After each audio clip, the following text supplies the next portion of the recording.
خاوند کے حقوق اللہ تعالیٰ نے مردوں کو عورتوں کا حاکم بنایا ہے اور مرد کو بڑی فضیلت عطا کی ہے، لہذا بیوی کا فرض ہے کہ وہ خاوند کا حکم مانے اور ہر شرعی مسئلے میں اس کی تابعداری کرے، بلکہ عورت کے لیے اپنے شوہر کو راضی رکھنا بہت بڑی نیکی اور ثواب ہے، لہذا بیوی ہر لحاظ سے خاوند کی اطاعت گزار اور اس کے حقوق میں ہرگز کوتاہی نہ کرے، بلکہ خود تکلیف اٹھا کر اپنے خاوند کو آرام پہنچانے کی کوشش میں رہے۔ ام المؤمنین حضرت عائشہ صدیقہ رضی اللہ تعالی عنہا نے فرمایا، میں نے رسول خدا صلی اللہ علیہ وسلم کی خدمت میں عرض کیا، یا رسول اللہ صلی اللہ علیہ وسلم، عورت پر سب سے زیادہ حق کس کا ہے؟ تو سرکار مدینہ صلی اللہ علیہ وسلم نے فرمایا، سب سے زیادہ حق خاوند کا ہے۔ پھر میں نے عرض کی، یا رسول اللہ صلی اللہ علیہ وسلم، مرد پر سب سے زیادہ حق کس کا ہے؟ تو فرمایا، اس کی ماں کا۔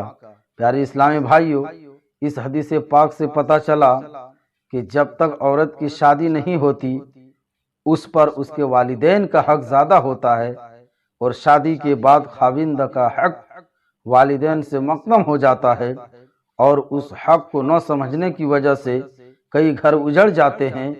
مثلا خاوند بیوی کے والدین کی آپس میں کسی لین دین کی وجہ سے ناچاکی ہو جاتی ہے، بیوی کے والدین بیٹی کو اپنے گھر میں بٹھا لیتے ہیں، آخر کار نوبت طلاق تک پہنچ جاتی ہے اور گھر برباد ہو جاتا ہے۔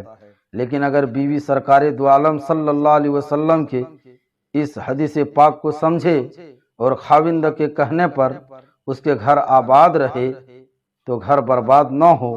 ہاں، اگر خاوند کسی خلاف شرع امر پر بیوی کو حکم کرتا ہے تو بیوی اس کی بات ہرگز نہ مانے، کیونکہ یہ بھی شریعت مطہرہ کا حکم ہے، اور والدین کو بھی چاہیے کہ جب تک خاوند طلاق خلاف شرع حکم نہ کرتا بیٹی کو ہرگز گھر نہ بٹھائے۔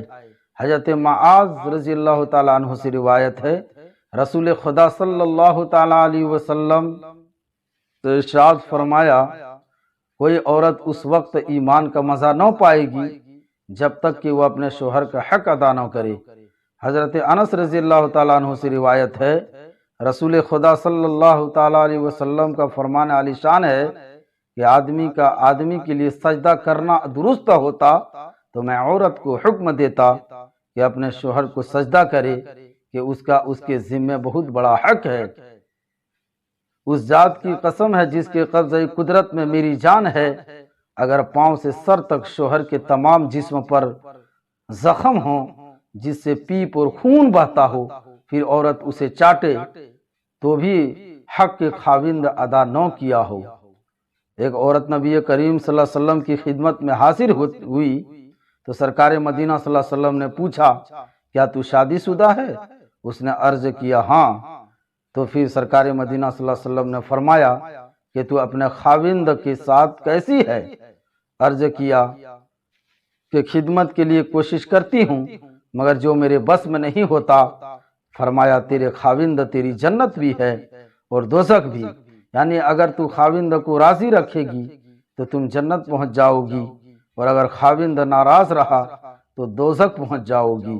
رسول خدا صلی اللہ علیہ وسلم کا فرمان عالی شان ہے، جب عورت 5 نمازیں پڑھے اور رمضان المقدس کے روزے رکھے اور اپنی حفاظت کرے، بدکاری سے بچے اور اپنے خاوند کے اطاعت کرے، تو ایسی عورت جنت کے دروازوں میں سے جس دروازے سے چاہے جنت جا سکتی ہے۔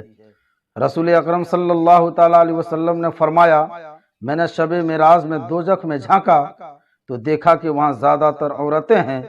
عرض کیا گیا، یہ کس وجہ سے ہے؟ فرمایا، اس لیے کہ عورتیں لعن طعن زیادہ کرتی ہیں اور خاوند کی ناشکری کرتی ہیں۔ تاجدار مدینہ صلی اللہ تعالیٰ علیہ وسلم کا فرمان عالی شان ہے، جب دنیا میں بیوی اپنے خاوند کو تکلیف دیتی ہے تو جنتی حور اسے کہتی ہے، اللہ تعالیٰ تجھے تباہ کرے، کیوں تو اپنے خاوند کو تکلیف دیتی ہے؟ یہ تو تیرے ہاں مہمان ہے اور جلدی ہی تجھے چھوڑ کر ہمارے پاس آئے گا۔ خاوند کے حقوق میں یہ بھی ہے کہ بیوی اپنے خاوند کی اجازت کے بغیر باہر نہ نکلے، کہ حدیث پاک میں ہے جو عورت اپنے خاوند کے گھر سے نکلی تو جب تک وہ واپس اور توبہ نہ کرے اس پر فرشتے لعنت بھیجتے ہیں۔ ام المؤمنین حضرت عائشہ صدیقہ رضی اللہ تعالی عنہا فرماتی ہیں کہ جس عورت کا خاوند کہیں باہر جائے اور وہ بیوی خاوند کی عدم موجودگی میں اپنی حفاظت کرے، بناؤ سنگار کرنا چھوڑ دے اور اپنے آپ کو خاوند کے گھر میں محصور کرے، یعنی باہر نہ جائے اور نماز پابندی سے پڑھے، تو ایسی عورت قیامت کے دن نو عمر کنواری اٹھائی جائے گی۔ پھر اگر اس کا خاوند بھی مومن ہوا تو وہ عورت جنت میں اپنے خاوند کی بیوی رہے گی، اور اگر اس کا خاوند مومن نہیں تو اللہ تعالیٰ اس عورت کا نکاح کسی شہید سے کر دے گا، سبحان اللہ۔ لیکن اگر عورت نے خاوند کے جانے کے بعد اپنی حفاظت نہ کی اور غیر مرد کے لیے بناؤ سنگار کیا اور گھر میں گڑبڑ اور بدکاری کی اور باہر نکلتی رہی تو ایسی عورت کو قیامت کے روز سر کے بل دوزخ میں پھینک دیا جائے گا۔ نصیحت آموز حکایت، ایک صحابی رضی اللہ تعالیٰ عنہ سفر میں گئے اور وہ جاتے ہوئے بیوی سے کہہ گئے کہ گھر سے باہر نہیں جانا۔ خاوند کے جانے کے بعد بیوی کو پیغام آیا کہ تیرا باپ بیمار ہے، آ کر بیمار پرسی کر جا۔ اس بیوی نے رسول خدا صلی اللہ تعالیٰ علیہ وسلم کی خدمت میں کسی کو بھیج کر عرض کیا، یا رسول اللہ صلی اللہ علیہ وسلم، میرا خاوند مجھ سے کہہ گیا ہے کہ باہر نہیں جانا اور میرا باپ بیمار ہو گیا ہے، کیا میں باپ کی بیمار پرسی کے لیے جا سکتی ہوں؟ یہ سن کر رسول خدا صلی اللہ علیہ وسلم نے فرمایا، اپنے خاوند کی اطاعت میں رہ۔ اس کے بعد پیغام آیا کہ تیرا باپ فوت ہو گیا ہے۔ پھر کسی کو بھیج کر اجازت مانگی تو فرمان جاری ہوا کہ اپنے خاوند کی اطاعت میں رہو۔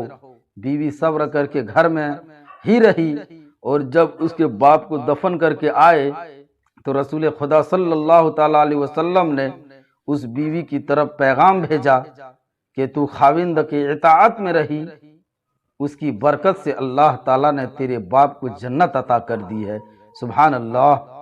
میرے اسلامی بھائیوں، یہ جذبہ ایمانی صحابہ کرام رضوان اللہ تعالیٰ علیہم اجمعین کو عطا ہوا تھا، ورنہ اس دور میں کون عورت ہے کہ باپ فوت ہو جائے اور وہ نہ جائے، بلکہ اس زمانے میں تو کوئی شریعت کی اجازت لینا گوارا نہ کرے۔ اللہ تعالیٰ ہر مومن